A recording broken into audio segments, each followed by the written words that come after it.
안녕하세요. 저는 수도권에 살고 있는 40대 초반 여자랍니다. 사람들이 보는 제 첫인상은 주로 날카롭다거나 찔러도 피 한 방울 안 나올 것처럼 독하다는 느낌이래요. 제 직업이 내과 전문이라서 더 그런 걸 수도 있고요. 근데 물론 일할 때는 좀 정확하고 예민한 건 맞지만 평소에 저는 정도 많고 눈물도 많고 싫은 소리도 잘 못하는 성격이랍니다. 혼자 집에서 운동할 때 이곳의 사연을 들으며 러닝머신을 달리면 시간이 참 잘 가는 것 같아요. 너무 재밌고 공감 가는 사연도 많아서 귀가 즐거워요. 저도 망한 결혼을 걷어차고 화려한 돌싱으로 살게 된 지가 얼마 되지 않았거든요. 공부하고 일만 하느라 심심하기만 했던 저의 인생에 아주 파란만장한 일이 있었더랬죠. 저의 화려한 사연 한번 들어보시겠어요? 저는 요즘 시대에 참 흔치 않게 살짝 개천에서 용난 케이스랍니다. 어릴 때부터 수제 소리 들으며 공부를 잘했고 부모님은 항상 의사 되라고 거의 세뇌시키셨어요. 부모님도 의사가 되려면 돈이 얼마나 많이 드는지 모르고 그냥 좋다고 하니까 대책 없이 그러셨던 거죠. 전 부모님 소원대로 의대에 가게 되었고요. 고등학교 때까진 그냥저냥 부침없이 평범하게 살았던 부모님과 저는 등록금 마련하느라 진짜 엄청 힘들게 살았어요.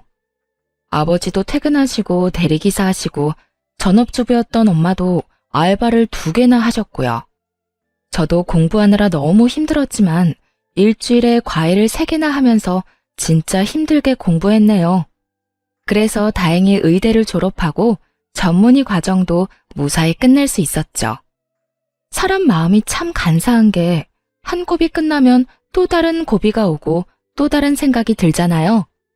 제가 수도권의 나름 큰 병원의 내과의사로 일하게 되면서 그 근방으로 아파트도 자가로 마련하고 부모님 집도 근처로 마련해드렸어요.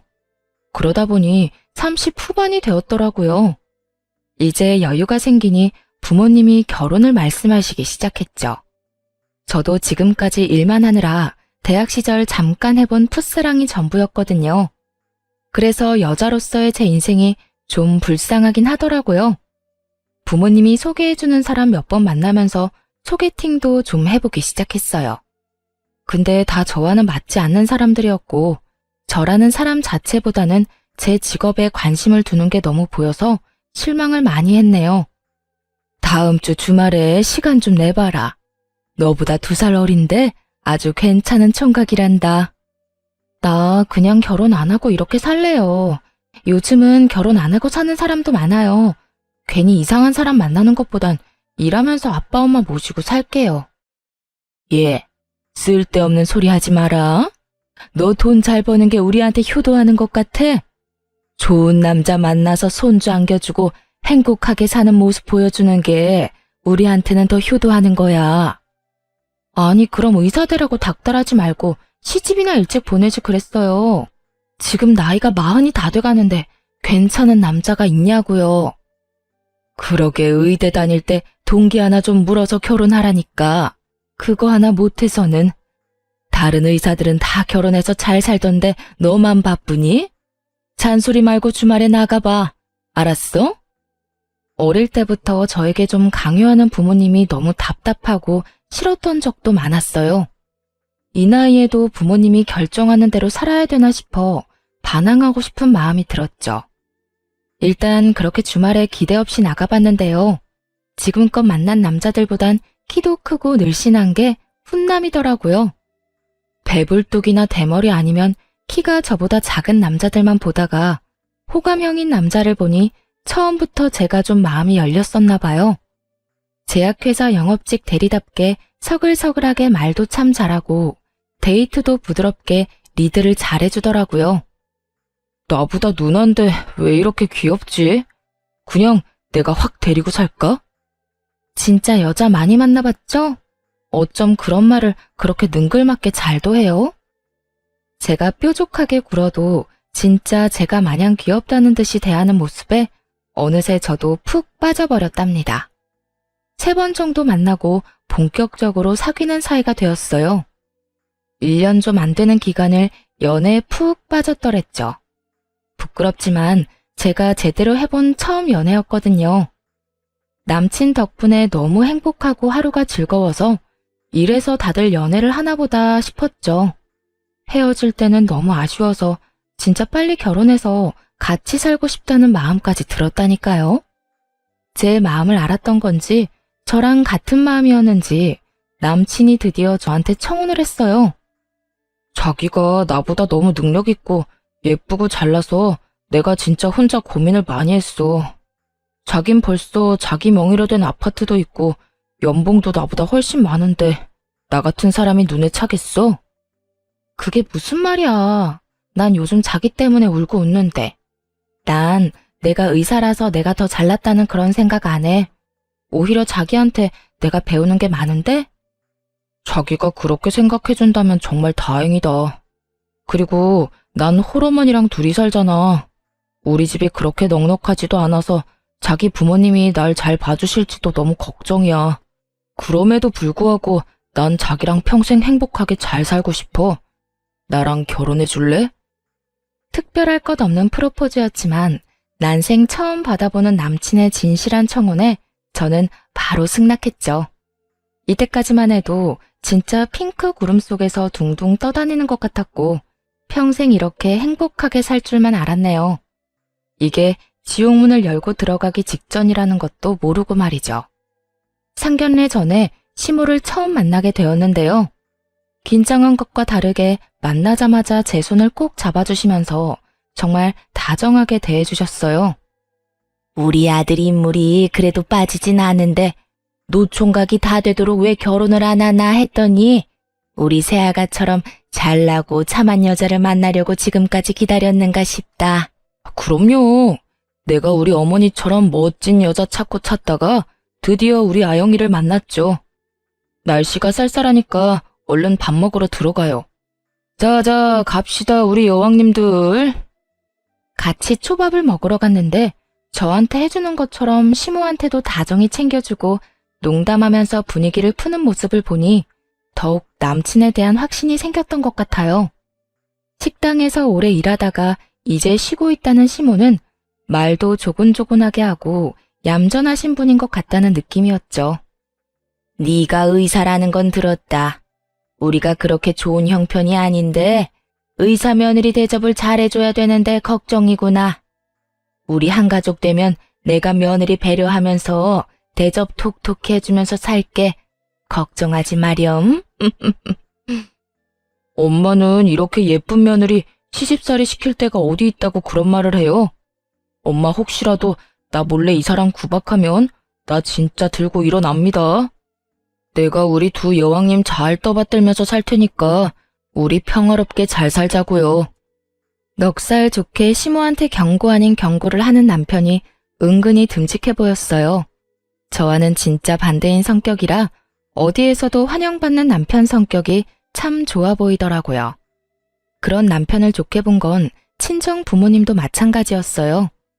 처음 우리 집으로 가서 얼마나 넉살 좋게 행동을 하던지 나중엔 부모님이 정서방하면서 더 살갑게 대해주시더라고요. 우리 장모님께서 요리를 너무 잘하셔서 제가 운동을 더 많이 해야겠어요. 이렇게 맛있는 거 계속 먹다간 살찌겠어요. 그래도 많이 해주실 거죠? 아휴, 그럼 먹고 싶은 거 말만 하게. 어째 우리 딸이 남자 같고 자네가 더 곰살 맞은 딸 같은 생각이 들어. 이렇게 둘이 보니 참 잘 만났다 싶어. 제가 우리 아영 씨보다 많이 부족한데도 예쁘게 봐주셔서 감사합니다.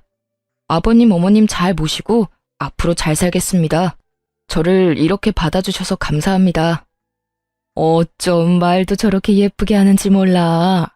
얼굴도 훤칠해서 아니 무슨 요즘 유행하는 젊은 트로트 가수 보는 것 같아. 내가 아주 우리 사위 팬 되겠어.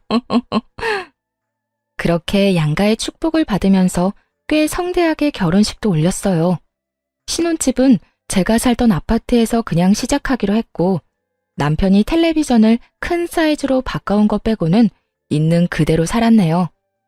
지금 일하는 병원 근처라 제가 출퇴근하기에 좋고 시모가 혼자 사는 아파트하고도 그렇게 멀진 않아서 시모도 뭐라고 불만을 말하진 않았네요. 그러다 시모가 제가 일하는 병원에 찾아오기 시작하면서 점점 짜증나는 일이 생기기 시작했어요. 처음에 진료실로 들어오는 시모를 보고 제가 얼마나 놀랐는지 몰라요. 어머, 여긴 어쩐 일이세요? 무슨 일이긴. 속이 더부룩하고 영 안 좋아서 진료받으려고 우리 며느리한테 왔지. 여기까지 오시려면 30분은 차 타고 오셔야 될 텐데 그냥 동네 병원으로 가시지 그랬어요. 우리 며느리가 의사인데 그럴 수 있니? 더 멀더라도 우리 새아가 얼굴 한번 보러 오는 게 좋지. 그리고 공짜잖아. 이 병원에 오면 진료비를 안 내도 된다고 생각을 하고 있는 것 같더라고요. 실제로도 종종 병원에 오면 직원들을 붙잡고 뭔 말을 해대고 못 살게 구는 것 같길래 수납 직원한테는 그냥 말하지 말고 보내라고 그랬어요. 그리고 제가 대신 결제했죠 뭐. 그렇게 한 달에 한두 번은 병원으로 오는데 말도 안 하고 와서 저는 항상 긴장된 마음으로 시모가 언제 오나 그런 생각까지 하고 지내야 했어요. 그것뿐만이 아니고 일부러 점심시간 직전에 와서 저를 기다리기 시작하더라고요. 이제 점심시간이지? 우리 오늘은 같이 점심 먹자. 우리 의사 며느리가 맛있는 것 좀 사줘. 아, 네. 여기 근처에 맛있는 식당 많은데 그럼 같이 가실래요? 뭐 드시고 싶어요? 아니. 내가 봐둔 데가 있어. 점심시간이 짧으니까 얼른 움직이자. 그렇게 시모한테 떠밀려 택시를 타고 도착한 곳은 병원에서 10분 정도 거리에 있는 백화점이었어요. 백화점 안에서도 꽤 가격 나가는 레스토랑으로 아주 당당하게 들어가길래 따라가 봤더니 이미 시모 친구 4명 정도가 앉아있더라고요. 시모가 아주 의기양양한 목소리로 말했죠. 자, 우리 의사 며느리 데려왔어. 어때? 얼굴도 예쁘고 아주 참하지? 아니, 얘들이 결혼식에 와서 봤으면서도 자꾸 못 믿겠다고 그래서 말이야.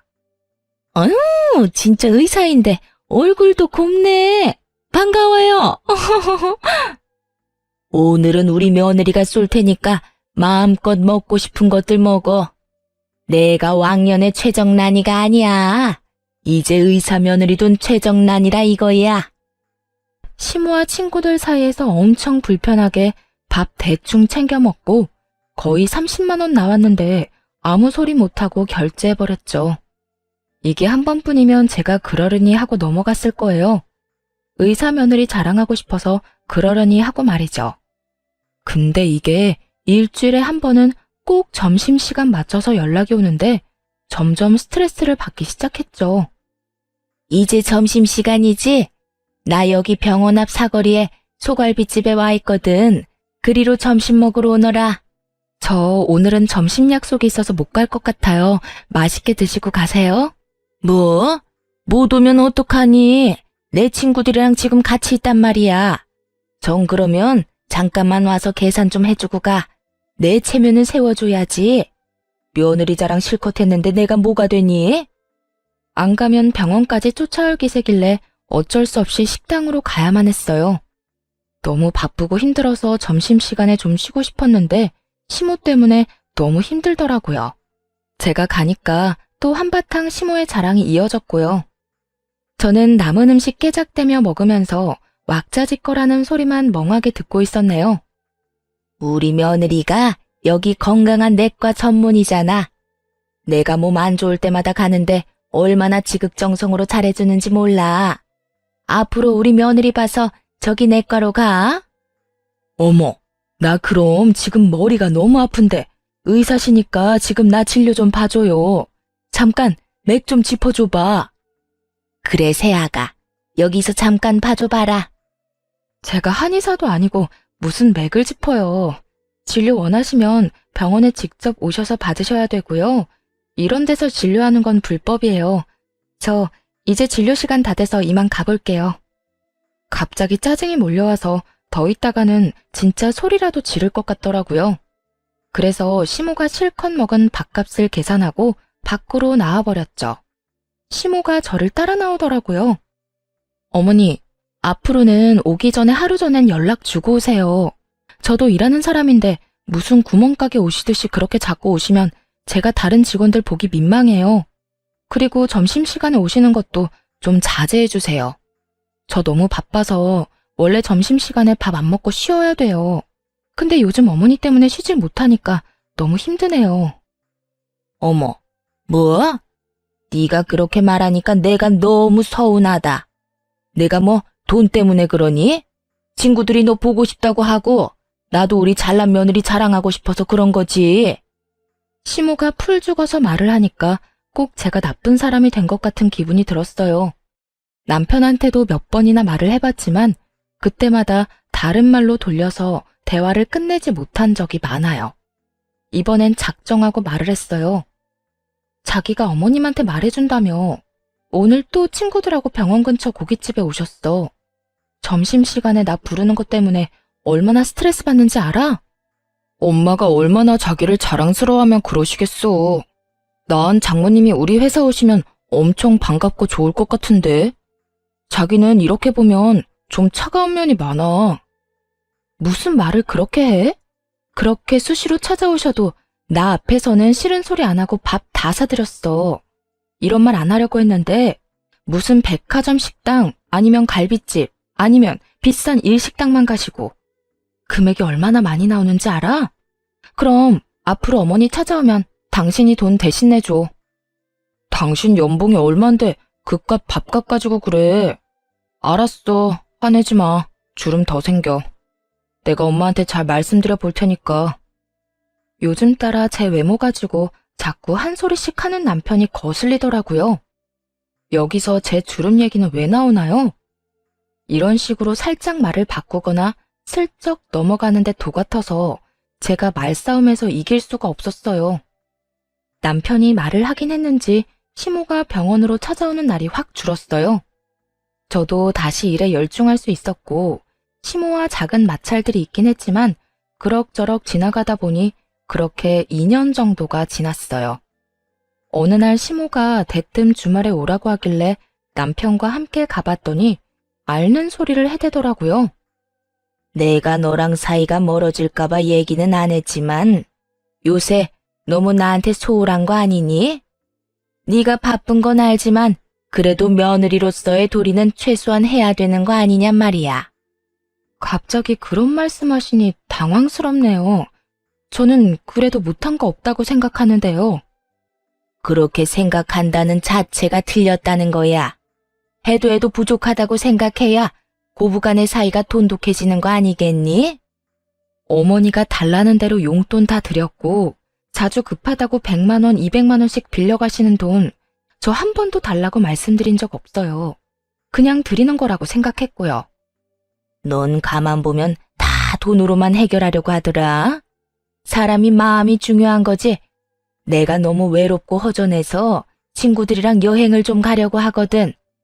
요즘엔 자식들이 효도 여행을 보내주는데 아주 크고 멋진 크루즈를 타고 세계 일주 같은 걸 한다더라. 이 사람은 예전엔 저희 부모님한테 혼자 찾아가기도 하고 그러더니 이젠 용돈은커녕 전화 한 통도 안 하는데요. 저는 그대로 바쁜 와중에 용돈도 챙겨드렸잖아요. 근데 이번엔 효도 여행이요?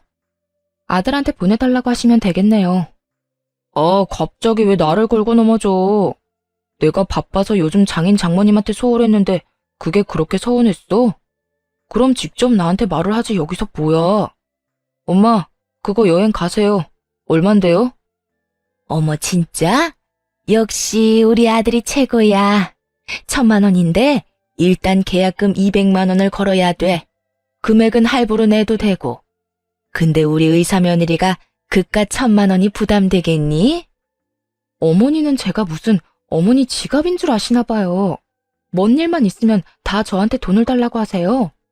아드님이 보내준다니까 아드님한테 달라고 하시면 되겠네요. 엄마, 200만 원이면 내가 내주려고 했는데 1,000만 원은 너무 크다. 그건 그냥 가지 마시고요. 나중에 겨울에 동남아로 내가 보내드릴게요. 친구들은 다 간다고 그러는데 나만 안 가면 내 체면이 뭐가 되니? 영색이 의사 며느리 뒀는데 말이야. 그러지 말고 네 한 달 월급도 안 되는데 좀 보내줘. 제 한 달 월급이 안 된다고요? 어머니가 제 월급을 어떻게 알고 그런 말씀을 하세요? 그런 큰 돈으로는 우리 부모님도 여행 못 보내드렸고요. 전 돈 못 드리니까 그렇게 가고 싶으시면 아들 카드로 긁으시던지 알아서 하세요. 저는 더 있고 싶지 않아서 그냥 시댁을 나와버렸어요. 같이 밥이 넘어갈 분위기도 아니었고요. 핸드폰도 꺼버리고 혼자 공원에 가서 머리 좀 식히고 집으로 들어갔죠. 늦은 시간인데 남편은 집에 안 왔더라고요. 저는 깜깜한 거실에 혼자 가만히 앉아 있다가 핸드폰을 다시 켜봤어요. 남편은 친구들을 만난다고 짧게 메시지를 보내놨더라고요. 그걸 보니 그냥 헛웃음만 나오더군요. 그리고 시무한테 전화가 많이 와 있더라고요. 호랑이도 제 말하면 온다고 또 바로 전화가 왔죠. 너 어디 시어머니가 말하는데 그렇게 집을 나가버리니? 네가 시어머니가 무서운 줄을 모르는 모양이구나. 내가 이번에 한번 보여줘. 왜 전화하신 건데요? 그 여행 때문에 그러세요? 제가 이미 싫다고 말씀드렸잖아요. 내 친구들은 며느리들 얼마나 시집살이 시키는 줄 아니? 넌 내가 너무 봐준 것 같구나. 이제부터라도 너도 며느리 노릇 톡톡히 해라. 다음 주부터 매주 일요일마다 우리 집에 와서 살림 배우고 청소도 좀 하고 해라. 일요일에 안 오기만 해봐. 알았어? 시모가 그렇게 잔뜩 으름장을 놓고 거칠게 전화를 끊어버리더라고요. 의사 며느리라고 그렇게 자랑하고 난리칠 때는 언제고 돈 안 주니까 바로 안면 바꾸는 시모를 보니 기가 차더라고요. 그냥 무시했는데 금요일 저녁부터 주말에 무조건 오라고 전화를 해대고 메시지를 계속 보내는 거예요. 그러거나 말거나 당연히 안 갔어요. 남편은 이미 새벽부터 무슨 테니스를 친다면서 나갔거든요. 혼자 침대에 누워서 쉬고 있는데 남편이 전화가 왔더라고요. 당신 우리 엄마한테 안 갔어?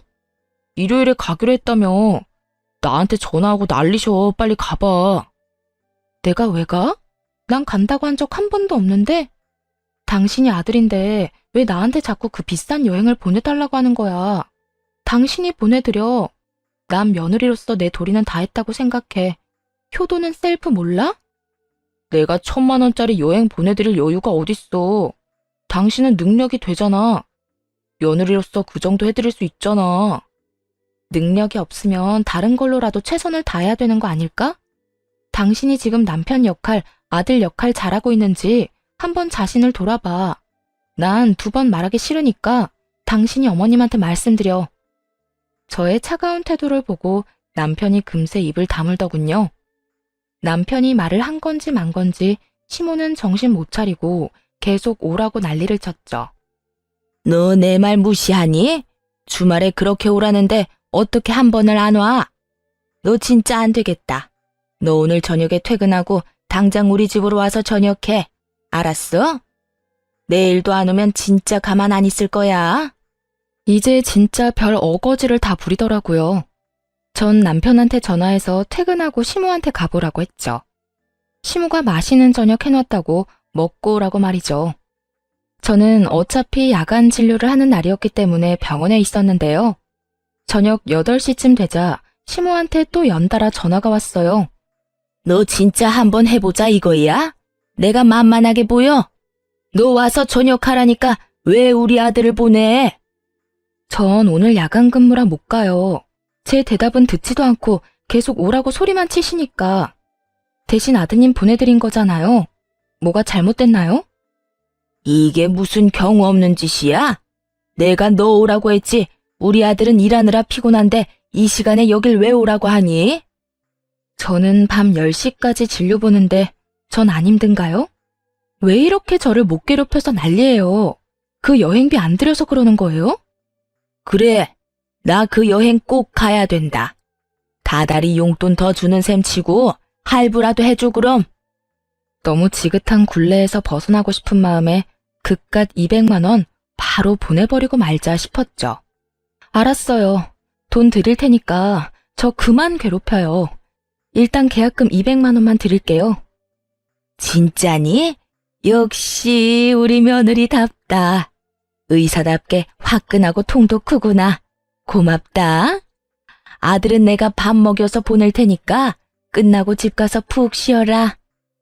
곧바로 시모의 계좌로 200만 원을 보내주니 바로 조용해지더라고요. 그래서 한 달 정도는 조용하게 지낼 수 있었죠. 슬슬 또 시모가 연락을 자주 하면서 집으로 오라고 하더군요.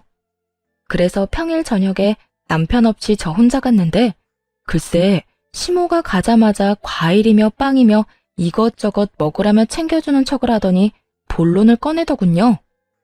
근데 벌써 한 달이 지났는데 왜 여행 갈 돈을 안 주니? 800만 원 다 못 주면 200이라도 줘라. 내가 여행사에는 다달이 준다고 말해놨다. 800만 원 한꺼번에 주면 더 좋고. 200만 원 계약금 드렸잖아요. 나머지도 다 아들한테 달라고 하세요. 갑자기 이렇게 말을 바꾸면 어떡해? 친구들은 예약 다 하고 벌써 1,000만 원 일시불로 낸 애들도 있다. 내가 의사 며느리 둔 사람인데 1,000만 원 일시불로 내야 체면이 서지 않겠어? 나 애 좀 그만 태우고 효도 여행 보내준다고 생각하고 통 크게 한번 내줘. 효도 여행이요? 제가 친자식도 아니고 이제 이혼할 마당에 전 시모 효도 여행 시켜준 사람도 있어요. 저는 시모 앞에 준비해간 사진들을 쫙 뿌려버렸어요. 인상을 찡그리며 사진을 확인하더니 금세 얼굴이 새하얗게 질리더군요. 아니, 이게 도대체 뭐야? 이게 지금 우리 준석이란 말이니? 내가 돈까지 써서 얼마나 선명하게 찍은 사진인데 아들 얼굴도 구별 못해요? 그쪽 아들하고 다른 여자하고 잘 놀고 있는 거 보이죠? 이제 누구한테 그놈의 효도 여행 보내달라고 해야 되는지 확실히 감이 오죠? 남편 놈의 숨겨진 추악한 행태를 알게 된 건 1년 전이었어요. 결혼 전엔 그렇게 귀엽다 예쁘다 해주더니 결혼한 지 얼마 되지도 않아서 뱃살이 늘어졌다느니 입가 주름이 너무 패였다느니 외모 지적을 하기 시작했죠. 거기다 한 달에 한 번씩은 출장을 가야 된다고 하더니 제가 별말을 안 하니까 점점 빈도가 잦아지더라고요. 몇 달 후에는 거의 한 번 지방으로 출장 가면 3일씩 집을 비우기 시작하더라고요. 아무리 영업직이라도 연애 전엔 출장 한 번도 안 가다가 갑자기 지방으로 돌고 도니 이상한 촉이 오더라고요. 전 잠잘 시간도 없지만 돈은 남아도는 사람이라 바로 흥신소의 남편 뒤 좀 캐달라고 했어요. 역시 뭐든지 전문가한테 맡겨야 된다고 일주일 만에 어마어마한 증거들을 가져왔더라고요. 저한테 출장 간다고 하고는 지방의 비싼 풀빌라에서 2박 3일씩 어린 상간녀랑 아주 해피한 시간을 보내고 왔던 거였죠. 흥신소 직원이랑 통화했는데 들을수록 가관이었네요.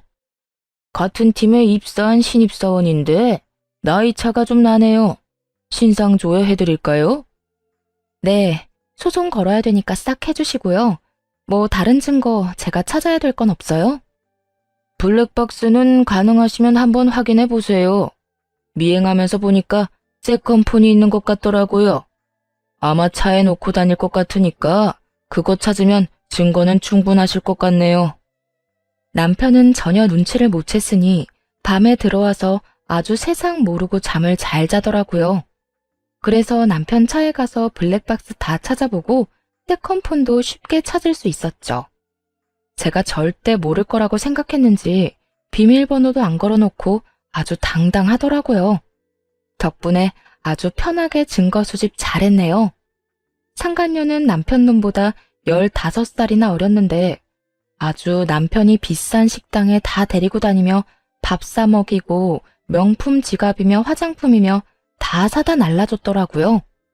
저한텐 길거리에서 파는 머리핀 하나 사준 적 없는 인간이 말이죠. 생각해보면 연애할 때부터 제가 돈을 더 잘 번다는 이유로 제가 데이트 비용 낸 적이 훨씬 많았고 선물다운 선물을 받아보지도 못했어요. 맨날 말로만 대단하다, 귀엽다 이런 입 발린 소리만 들으면서 좋다고 결혼까지 했었네요.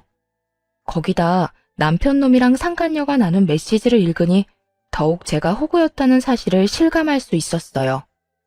내가 이 백 갖고 싶었던 거 어떻게 알았어요?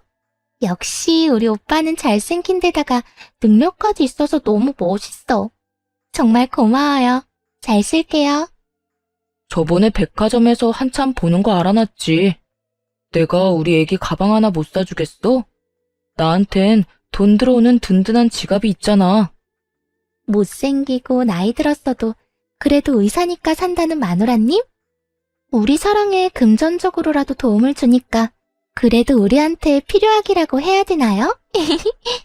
진짜 우리 애기 얼굴 보다가 걔 얼굴 보면 꼴이 말이 아니야. 토할 것 같아. 나이 들어서 볼품 없으면 관리라도 해야지. 맨날 바쁘다고 로션 하나 안 바른다니까.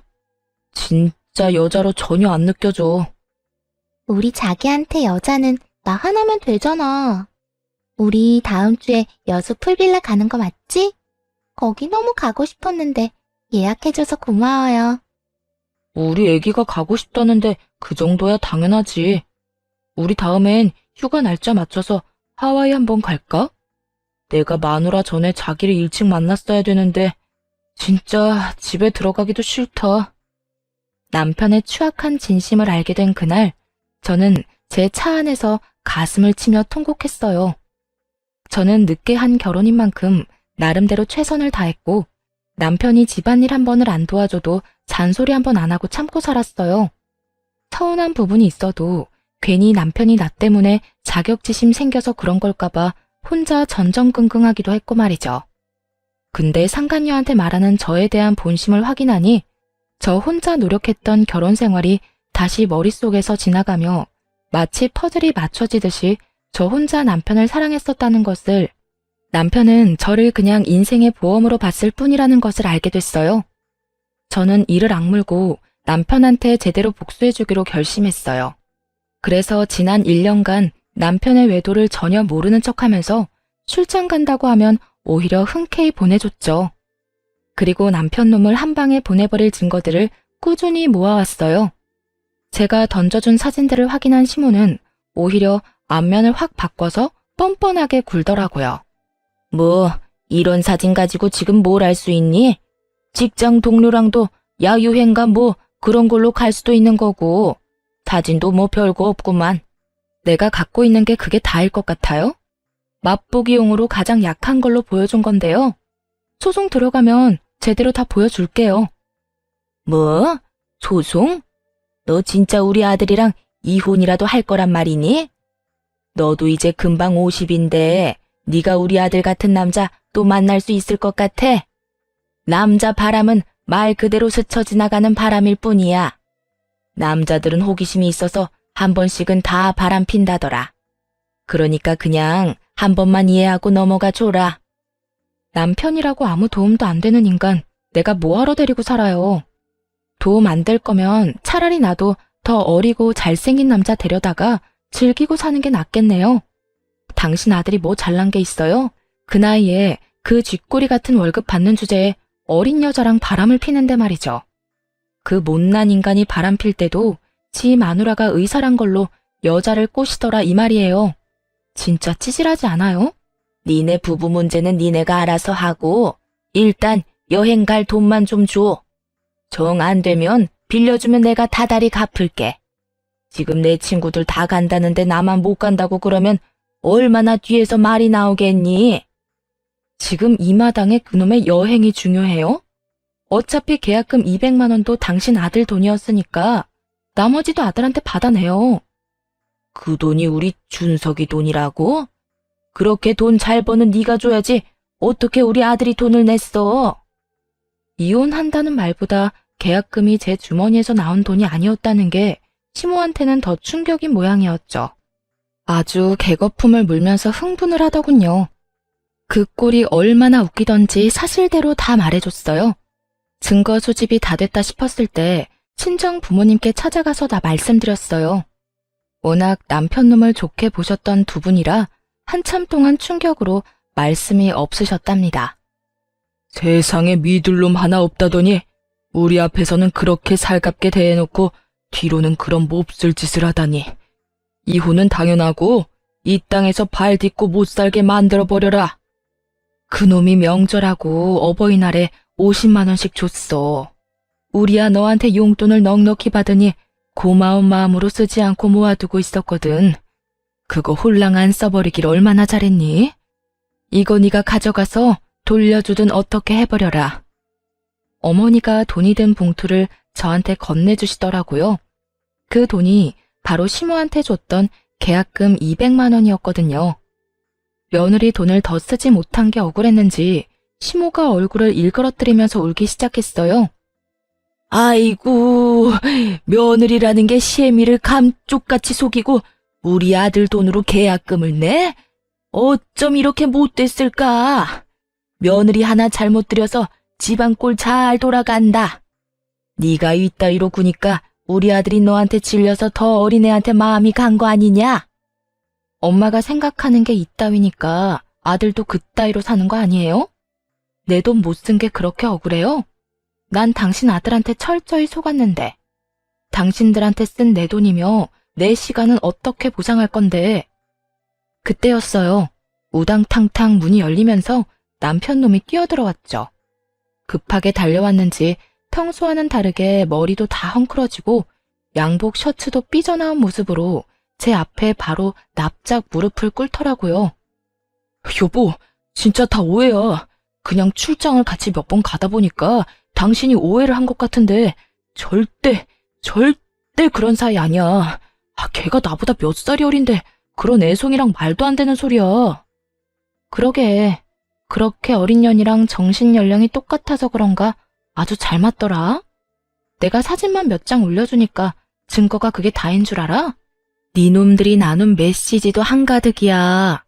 애기야 하면서 난리가 났던데 그래도 아니라고 잡아뗄래? 여보, 내가 진짜 잘못했어. 걔가 자꾸 나한테 들러붙어서 내가 잠깐 돌았었나 봐. 걔는 나한테 진짜 아무것도 아니었어. 바로 정리할게. 나한테 먼저 말했으면 내가 다 설명했을 텐데 그걸 회사 게시판에 올리면 어떡해. 일이 지금 너무 커졌어. 역시 이 상황에서도 너는 너만 생각하는구나. 너 때문에 상처받고 이악 물면서 1년을 버틴 나는 보이지도 않지? 뭐? 늙어서 옆에 가기도 싫고 의사만 아니었음 결혼도 안 했을 거라고? 차라리 나한테 직업, 의사면 돈 많이 벌겠다고 대놓고 말하던 남자들이 너처럼 본심 숨기고 쇼하는 놈보단 100배, 1000배 낫다. 이 독사 같은 놈아. 여보, 진짜 오해야. 난 정말 당신만 사랑한다고. 그 어린애한테 분위기에 취해서 뭔 말을 못해. 우리는 인생의 한 팀이고 서로 도와가면서 살아야 되는 가족이잖아. 감정적으로 하지 말고 이성적으로 해결해야 되지 않을까? 우선 회사 게시판에 올린 그 게시물 좀 지워줘. 인사팀에다 지워달라고 해도 본인만 지울 수 있다고 손 놓고 있다니까. 나쁜 놈들이. 뻔뻔하게 신입사원이랑 바람까지 피워놓고 불이익은 당하기 싫어? 나쁜 짓을 했으면 벌 받는 거 당연한 거 아니야? 이 무례한 같은 인간아. 개인적인 일인데 이걸로 잘린다는 게 말이 돼? 회사 내규 들먹이면서 나한테 권고사직까지 말하는데 이거는 팀장 자식이 이 기회로 나 자르려는 거라고. 당신은 우리 회사 어떻게 돌아가는지 모르잖아. 일단 그 게시물만 지워줘. 지금 그 회사 잘리면 이 나이에 어딜 가겠어. 당신도 남편이 백수 되면 좋을 거 없잖아. 너랑 이혼하는 마당에 네가 백수가 되든 거지가 되든 내가 알 바 아니지. 안 그래? 남편이 갑자기 눈에 쌍심지를 켜고 벌떡 일어나서 저를 째려보더라고요. 뭐? 이혼? 누구 마음대로 이혼을 해? 이 정도 지나가는 바람 가지고 일 커지게 만들어서 회사까지 잘리게 하면 당신도 유책 배우자 되는 거야. 당신이 이혼 소송이라도 하면 난 당신 명예훼손으로 고소할 거라고. 어쩌면 저한테 진심으로 미안한 구석 없이 오로지 자기 앞날만 생각하니까 저딴 말을 할 수 있는 거겠죠. 저렇게 뻔뻔한 인간을 그동안 착하다고 믿어오며 결혼 생활을 했던 제 자신을 진짜 마구 두드려 패주고 싶었네요. 저는 너무 화가 나서 부들거리는 손을 들어 남편의 뺨을 세차게 날려버렸죠. 웃긴 건 자기 아들 맞으니까 시모가 아악 소리를 내며 개거품을 물고 달려들더라고요. 아무리 그래도 남편을 때리는 마누라가 어딨어? 요즘 애들은 남편을 아주 지발 아래로 봐. 너도 한 대 맞아봐. 맞아봐. 시모가 개거품을 물며 저한테 달려들더라고요. 제가 옆으로 슬쩍 비켜섰더니 시모가 그대로 앞으로 고꾸라져 넘어졌어요. 휙 고개를 돌려서 저를 노려보더니 통곡을 하면서 울기 시작했어요. 아이고, 이제 며느리가 시어미한테도 폭력을 쓰네. 아이고, 며느리 하나 잘못 들어와서 집안이 아주 풍비박산이 났구나. 아이고. 그러면서 졸도하듯이 뒤로 혼자 넘어가더라고요. 놀란 남편놈이 달려가서 시모 붙잡고 엄마 하면서 같이 울기 시작했어요. 참나, 아무것도 모르는 사람들이 보면 무슨 눈물 없이는 못 보는 드라마 찍는 줄 알겠네요. 저는 기가 막혀서 그 모습을 일단 지켜보고 있었어요. 당신 진짜 이렇게까지 해야 돼? 나랑 먼저 얘기했으면 이렇게까지는 상황이 안 됐을 거야. 우리 엄마한테까지 와서 이렇게 헤집어 놓으면 나이 드신 엄마가 견디실 수 있겠어? 진짜 너무하다. 누가 누구한테 너무하다고 하는 건지 어이가 없네? 그리고 니네 엄마가 나한테 돈 달라고 부른 거야. 내가 이 집구석에 찾아온 게 아니고. 난 더 이상 너희 모자 얼굴 보고 싶지도 않으니까 빨리 여기다 도장 찍어. 이게 내가 너한테 주는 마지막 배려야. 남편은 제가 건넨 종이를 보더니 흠칫 놀라더군요. 그러더니 종이를 팍 던져버리는 게 아니겠어요? 이혼 합의서? 이런 것까지 준비해오고 아주 작정했구나. 자기야, 난 절대 이혼 못해. 내가 평생 속죄하면서 자기 말만 잘 들으면서 살게. 제발 한 번만 넘어가줘. 부탁이야. 나 1년 동안 네가 바람피는 증거 모았어. 이혼 소송 들어가면 나는 비싼 수임료 내고 최선을 다해서 소송 준비할 건데 너 나 이길 수 있어? 그 나이에 돈 1,000만 원도 없는 데다 백수될 주제에? 난 이미 변호사 상담까지 다 끝났고 네가 합의 이혼 싫다고 하면 전화 한 통하면 바로 소송 시작할 수 있어. 위자료 2,000 이상은 청구할 건데 네가 일시불로 줄 능력이나 있냐고. 제가 따박따박 맞는 말만 하자 남편은 모든 걸 체념한 듯이 고개를 푹 숙이더라고요. 머릿속에서 아주 오만 가지 생각을 하면서 좋지도 않은 머리를 굴리고 있는 게 훤히 보이더라고요. 능력도 없는 주제에 그동안 나 믿고 월급 펑펑 써대고 돈 한 푼 안 모은 게 이제야 후회가 좀 되겠네? 너도 참 바보 같다. 내 비위 적당히 맞추면서 살았으면 늙어서까지 의사 마누라 옆에 두고 분수에 안 맞는 호강했을 텐데 말이야. 다 네 잘못이니까 평생 찢어지게 가난하게 살면서 네 좋았던 시절 떠올리며 살아봐. 난 진짜 당신이랑 헤어지면 못 살아. 내가 어떻게 하면 용서해 줄 거야? 난 절대 이렇게 못 끝내, 여보. 너랑 더 이상 말싸움하기도 싫어. 1분 안에 결정해. 지금 도장 찍고 죽은 듯이 조용히 살 건지 아니면 한번 이혼 소송 제대로 해볼 건지. 제가 이혼 합의서를 뺏어갈 제스처를 취하자 비굴하게도 종이를 휙 잡더라고요. 그러더니 한숨을 푹푹 쉬면서 시모 집에 있던 도장을 찾아서 결국 찍더라고요. 저는 서류를 휙 뺏어서 그 집구석을 나와버렸어요. 차마 제 앞에서는 못하다가 제가 나가니까 뒤에서 아악하고 소리를 지르고 뭘 깨부수는 소리가 나더라고요. 집에 가자마자 남편 짐 그대로 상자에 다 쓸어 담고 다음날 아침 이삿짐 센터 차 불러서 한 번에 시모 집으로 다 보내버렸어요. 근데 웃긴 건 남편 놈 짐은 다 시모 집으로 갔는데 시모는 제 집으로 찾아왔다는 거죠. 타이밍도 참 기막히게 사람들이 상자를 갖고 나갈 때 시모가 도착해서 현관문이 활짝 열린 상태였어요. 시모가 얼른 집으로 들어와서 제 앞에 무릎을 꿇고는 손을 싹싹 빌기 시작했죠. 예, 너 나가고 내가 준석이 엄청 혼냈다. 내가 이렇게 빌 테니까 제발 이혼만은 하지 말거라. 그 여행 가는 것도 돈 안 줘도 되고 나 그 여행 안 가도 된다. 너만 이혼 안 한다고 하면 내가 앞으로 너한테 용돈 달라고 하지도 않으마. 응? 뒤에서 내 욕하면서 어린애랑 놀아난 남자 받아줘가며 살 만큼 내가 착하지가 않아요. 그 나이 어린 새 며느리 될 여자한테 그놈의 잘난 효도 여행 보내달라고 해요. 시모가 계속 주저앉아서 울기만 하고 나갈 기미가 안 보여서 결국 시모를 일으켜서 밖으로 밀어내야만 했었죠. 시모는 어떻게든 밖으로 안 밀려나려고 문을 팔로 잡고 버티더라고요. 계속 이런 식으로 나오면 이혼 소송으로 가는 수밖에 없어요. 한번 지저분하게 끌고 가볼까요? 그쪽 아들 앞길 생각한다면 다신 이렇게 찾아오지 말아요. 병원이든 집이든 찾아오면 바로 경찰에 신고할 거니까. 그동안 가족으로 지낸 세월을 생각해서라도 다시 한 번만 생각해줘. 우리 아들 한 번만 봐줘. 나를 진짜 가족이라고 생각했을지 모르겠네요. 그동안 나를 며느리가 아니라 아줌마 돈주머니로 생각한 거 아니고요. 아줌마 아들도 못해준 걸 왜 며느리한테 공짜 대접을 그렇게 받으려는지 이해가 안 갔지만 그래도 가족이니까 좋은 마음으로 해줬던 거예요.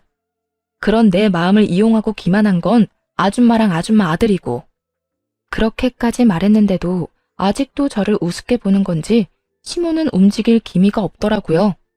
집에 들어가서 바로 경찰을 불렀습니다. 제 집 앞에서 한참 쭈그려 앉아 있다가 경찰이 오니까 그제야 꺼이꺼이 울면서 경찰 따라가더라고요. 남편놈이 집에 와서 비련의 남주인공처럼 울고불고 난리친 건 뭐 말할 필요도 없겠네요. 거의 수십 번 와서 그 짓을 하더군요. 저는 바로 집도 전세 내놓고 다른 아파트 구해서 이사 갔어요. 아참, 병원도 결국 관뒀어요. 그래서 다행히 병원에서 남편이 난리치는 꼴은 보지 않았고요. 마음 같아서는 상간녀 소송하고 이혼 소송해서 2천만 원이라도 악착같이 받아낼까 싶었는데요. 나이 40 넘어서 그런 쓸데없는 일에 에너지 쏟고 싶지 않더라고요. 그깟 돈으로 그 인간들과 계속 얽혀있기도 싫었고요. 만약 재산 분할이라도 하게 되면 그 인간 재산은 한 푼도 없고 제 재산만 잡힐 텐데 그냥 그 인간한테 땡전 한 푼도 안 두고 깔끔하게 시간 낭비 안 하고 끝낸 게 더 낫다 싶어요. 지네들 분수도 모르고 황금오리 배 가르듯이 의사 며느리 지갑 탈탈 털어먹으려다가 아들 반품당하고 지인들한테 쪽팔림과 무시당할 시모 생각하면 나름 통쾌하네요. 이 사연 들으시는 시어머니들이 있다면 다들 한 번씩은 생각해 보시기를 바래요. 왜 평생 아들한테 받아본 적 없는 효도를 며느리한테 받으려고 하는지 말이죠. 자기 아들이 귀하면 며느리는 자기 집에서 더 귀한 딸이라는 생각을 한 번이라도 더 해줬으면 좋겠네요. 저는 신도시에 제 개인 병원을 시작하려고 요즘 직원들도 뽑고 병원 자리도 알아보고 다녀서 너무 바쁜 나날을 보내고 있답니다. 몸이 10개라도 모자라서 당연히 전 남편 놈은 생각도 안 나고요. 이대로 열심히 일하면서 남의 부모한테 대리 효도 따위는 그만두고 친정 부모님 모시고 잘 살아보려고 해요. 지금까지 제 이야기를 들어주신 모든 분 감사드리고 건강하셨으면 좋겠습니다.